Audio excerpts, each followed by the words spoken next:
My dear Wormwood, I note with grave displeasure that your patient has become a Christian.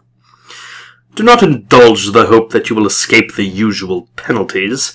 Indeed, in your better moments, I trust you would hardly even wish to do so. In the meantime, we must make the best of the situation. There is no need to despair. Hundreds of these adult converts have been reclaimed after a brief sojourn in the enemy's camp and are now with us. All the habits of the patient, both mental and bodily, are still in our favor. One of our greatest allies at present is the Church itself. Do not misunderstand me. I do not mean the Church as we see her, spread out through time and space and rooted in eternity, terrible as an army with banners. That, I confess, is a spectacle which makes our boldest tempters uneasy. But fortunately it is quite invisible to these humans.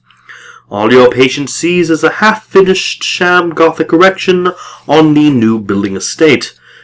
When he goes inside, he sees the local grocer with a rather oily expression on his face, bustling up to offer him one shiny little book containing a liturgy which neither of them understands, and one shabby little book containing corrupt texts of a number of religious lyrics, mostly bad, and in very small print.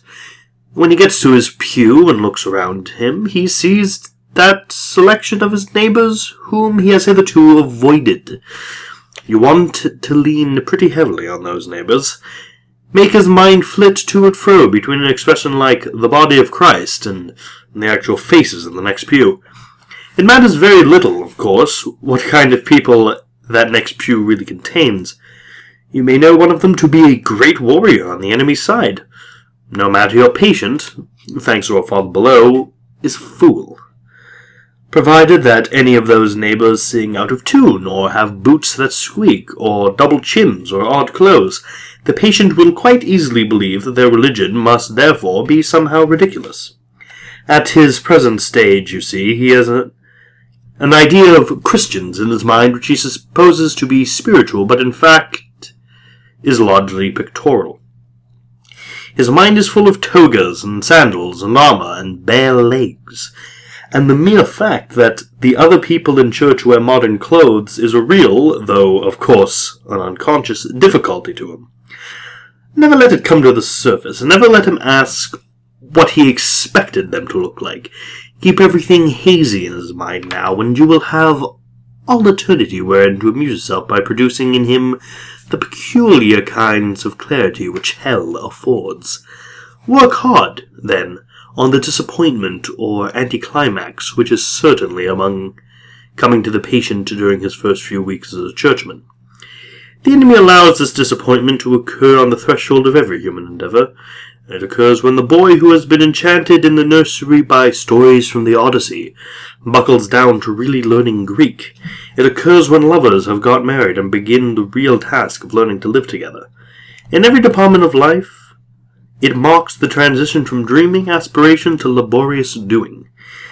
The enemy takes this risk because he has a curious fantasy of making all these disgusting little human vermin into what he calls his free lovers and servants. Sons is the word he uses, with his inveterate love of degrading the whole spiritual world by unnatural liaisons with the two-legged animals, desiring their freedom.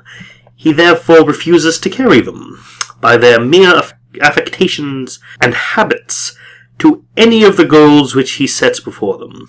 He leaves them to do it on their own, and there lies our opportunity. But also remember, there lies our danger. If once they get through this initial dryness successfully, they become much less dependent on emotion, and therefore much harder to tempt. I have been writing hitherto on the assumption that the people in the next pew afford no rational ground for disappointment. Of course, if they do, if the patient knows that the woman with the absurd hat is a fanatical bridge player, or the man with the squeaky boots a miser and extortioner, then your task is much easier. All you have to do is keep out of his mind the question, if I, being what I am, can consider that I am in some sense a Christian, why should the different vices of those people in the next pew prove that their religion is mere hypocrisy and convention. You may ask whether it is possible to keep such an obvious thought from occurring even to a human mind. It is, Wormwood, it is. Handle him properly, and it simply won't come into his head. He has not been anything like long enough with the enemy to have any real humility yet. What he says, even on his knees, about his own sinfulness is all parrot talk.